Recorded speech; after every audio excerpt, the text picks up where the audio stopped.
अब कोई सरकार के द्वारा जो पंचायती राज व्यवस्था में जो अविश्वास प्रस्ताव लाने की जो नीति है वो कहीं से गलत नहीं, बिल्कुल सही है। और वो इसलिए भले ही हम लोगों को झेलना पड़े, लेकिन वो सही इसलिए है क्योंकि आज के दिन में मैं प्रखंड प्रमुख रहूं, प्रमुख आज मेरी मौजूदगी मधुबनी जिला मिथिलांचल के बॉर्डर से टूटे हुए इलाके में बासोपट्टी प्रखंड अंतर्गत है, जहां पे 22 पंचायत समिति जीत कर आए थे। और कहा जाता है ना कि विधानसभा चुनाव हो चाहे वो लोकसभा चुनाव हो, सबसे अगर कड़ा कोई चुनाव होता है तो वो होता है पंचायत चुनाव। और पंचायत प्रतिनिधि एक ऐसा प्रतिनिधि होता है जो पंचायत के विकास की बात करता है। लेकिन एक समय ऐसा आया कि पंचायत प्रतिनिधि जीते, पंचायत समितियों की संगठन बनी और उन्होंने एक जगह पे मोहर लगाया। मोहर लगाने के बाद फिर इसको पूरे सिरे से खारिज कर दिया गया। जनता के आत्मविश्वास के साथ छेड़छाड़ किया गया, खेला गया और बहुत बड़ा आरोप लगा कि पंचायत का विकास नहीं हो रहा है और उसके ऊपर अविश्वास प्रस्ताव लगा दिया गया।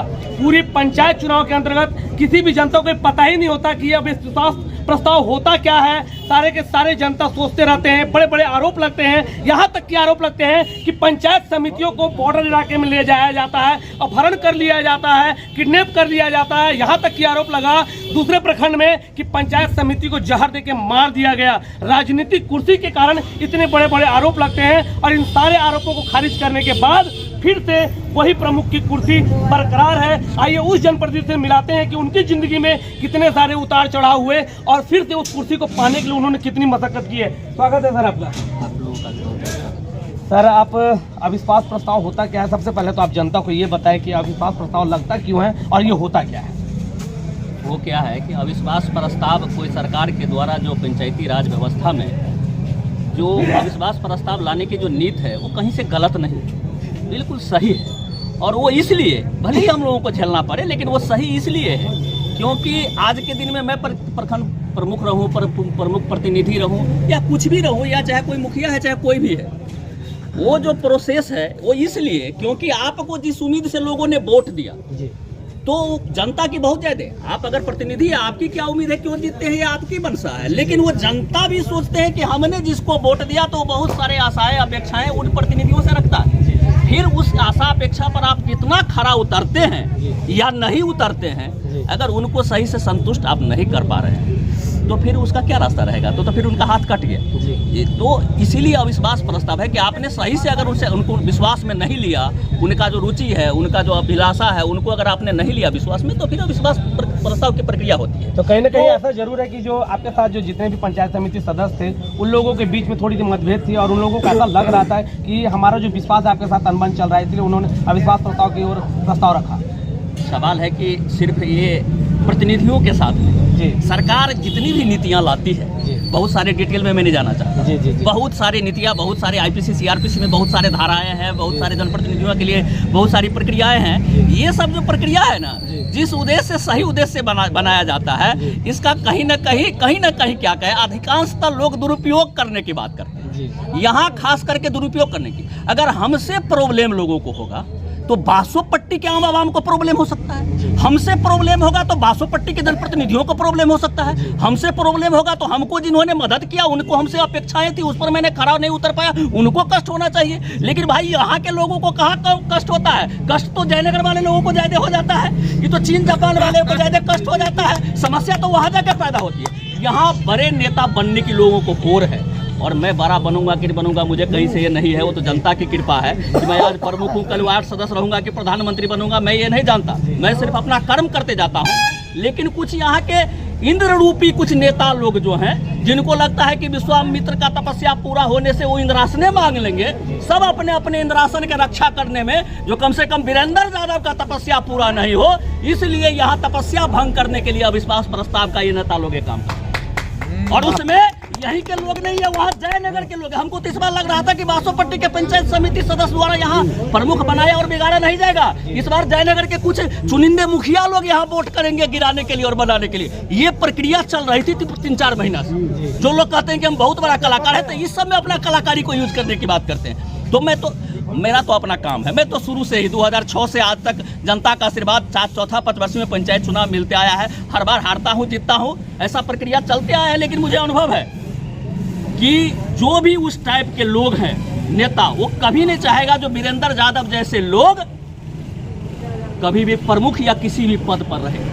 लेकिन जब ये जो अविश्वास प्रस्ताव लगाया गया उस समय आपके मन में क्या चल रहा था कि कैसे इस कुर्सी को बचाना है, कैसे हम लोगों को फिर एकत्रित कर पाएंगे? उस समय आपके मन में किस तरह का दुविधा ये चल रहा था? क्योंकि हमको अब जनता लोगों के आशीर्वाद से बार बार मौका मिलने से मुझे अब इस चीज़ का अनुभव हो गया है।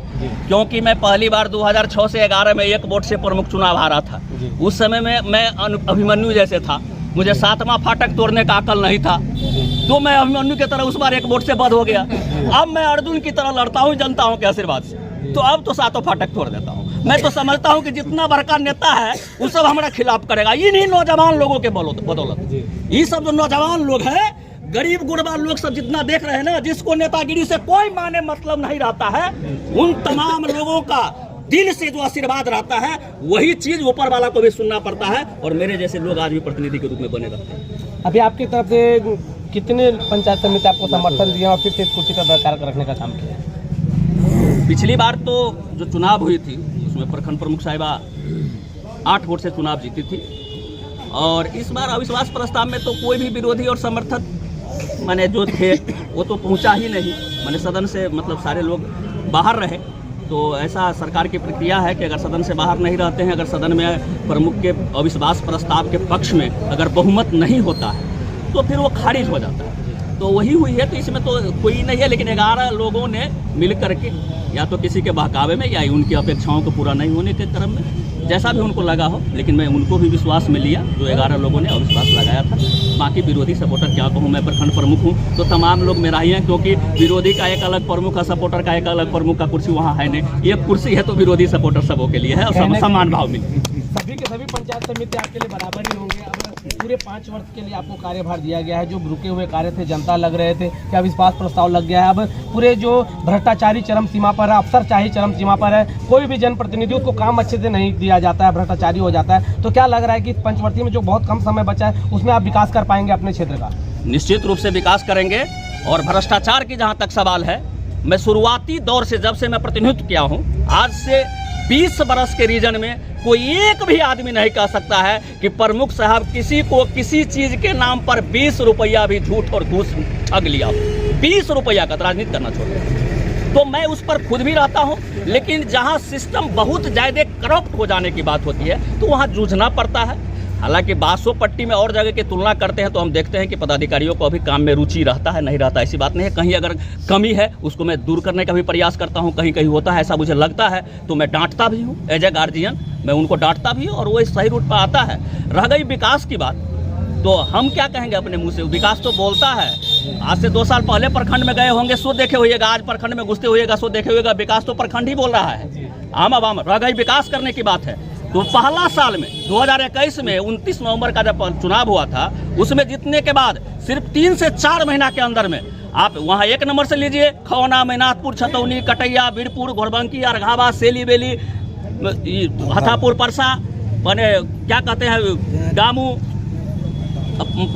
सिरियापुर, बासोपट्टी, पूर्वी पश्चिमी, जितना जगह का नाम लिए हैं सब जगह पहली लौट में 3 महीना के अंदर में सभी जगह फाइल खोल करके विकास करने का काम किया, जो सब जगह बोलता है। और अद्वितीय काम सब किए, क्योंकि स्कूल का भराई किए, गांव में नाली बनाए, पीसीसी रोड बनाए, श्मशान की घेराबंदी किया।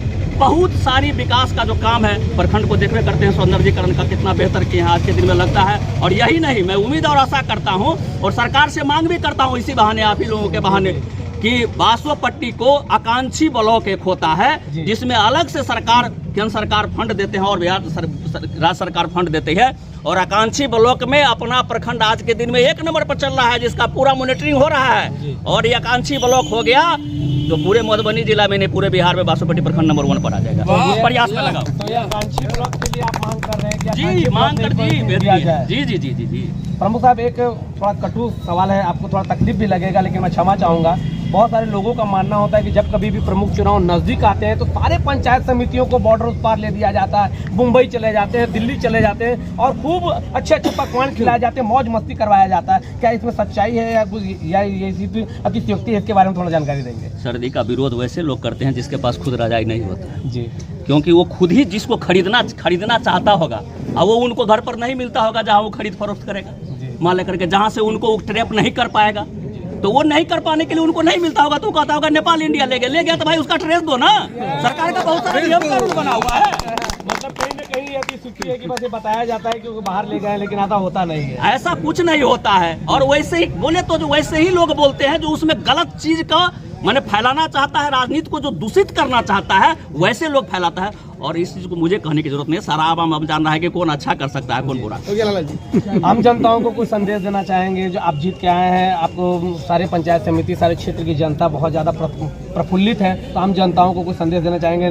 मकर संक्रांति आ रही है, 9 वर्ष बीते हैं और नए साल में नया सौगात मिला है, फिर से उनके जो प्रमुख साहब है फिर से उसी कुर्सी में विराजमान हुए हैं, तो कुछ बोलना चाहेंगे आम जनताओं से आप? जी निश्चित रूप से बोलना चाहेंगे। सबसे पहले मैं ये नव वर्ष का सभी जितने बासोपट्टी प्रखंड के जो आम आवाम है उनके सहित तमाम लोगों को मैं नव वर्ष का हार्दिक शुभकामनाएं एवं बधाई देना चाहता हूं। ऊपर वाला से प्रार्थना करता हूं कि तमाम लोग सुखी संपन्न रहे, उनके परिवार में बिल्कुल सादगी आए, संपन्न आए। और मैं उन लोगों के लिए संदेश ये देना चाहता हूं कि जिस तरह से आप लोगों का विश्वास वीरेंद्र यादव के प्रमुख बनने के बाद रहता है कि वीरेंद्र यादव वहाँ कुर्सी पर बैठा हुआ है तो मेरा काम होगा ही। घर से जब साइकिल मोटरसाइकिल पर और पैदल चलता है, बूढ़ वृद्ध विधवा विकलांग कोई भी आदमी जब चलता है, गरीब गुरबा किसी जात धर्म के लोग हों, तो वहीं उनको विश्वास हो जाता है कि वो वीरेंद्र यादव तो है, वहाँ काम होना ही है। ये जो कॉन्फिडेंस है उसमें मैं इस नव वर्ष के अवसर पर और इस जीत के अवसर पर मैं उन लोगों को पुनः उस विश्वास को चाहता हूं कि आप उस विश्वास को बहाल रखें। वीरेंद्र यादव बाकी यहाँ है, आप किसी काम को लेकर के आए यहाँ का। देख सकते हैं यहाँ पे सभी आम जनताओं में खुशी का माहौल है। आपको कैसा लग रहा है कि आपके प्रमुख फिर से वापस इसी कुर्सी पे आए हैं? अब लगने की क्या बात है जी, दोबारा आने के लिए अच्छे होंगे इसीलिए आ गए। अब जो कहने की जरूरत नहीं। और किसकी मजाल है जो छेड़े दिलेर को गर्दिश में गिरते हैं कुत्ता की शेर को। ये वीरेंद्र यादव वो दिलेर है जो ये मैदान जंग जब छेड़ते हैं ना तो पीछे हटने का काम नहीं करता है। आम आवाम का इनके पास काफी है। हमारी पत्नी प्रेम कला देवी क्षेत्र संख्या 18 फ्लैट पंचायत से है, वर्तमान पंचायत समिति। लोगों ने वोट भी दिया और जिस रिजल्ट हुआ उसी दिन वीरेंद्र यादव कहा कि इतना वोट दे दिया इनको, अगर ये आदमी आगे पीछे करे तो हमको बोलिएगा, नहीं तो मैं सीधा करूंगा, इसलिए कि वोट आपके लिए दिया। इसलिए तमाम लोग आप जानते हैं। आप बता पाएंगे सर कैसा लग रहा है? बहुत अच्छा लग रहा है। जी इससे पहले भी मैं पंचायत समिति सदस्य था और वीरेंद्र जी को सपोर्ट किए थे और अभी भी, और जब तक रहेंगे तब तक सपोर्ट करते रहेंगे। जब तक रहेंगे तब तक रहेंगे तब तक देख सकते हैं। ये इस तरह का माहौल बना हुआ है और ये आम जनताओं का प्यार है कि जो देखते ही बन रहा है प्रमुख साहब के प्रति। और ऐसे ही मैं बहुत सारी सच्ची घटना को लेकर आऊँगा। तब तक के लिए आनंद में विदा लेता हूँ।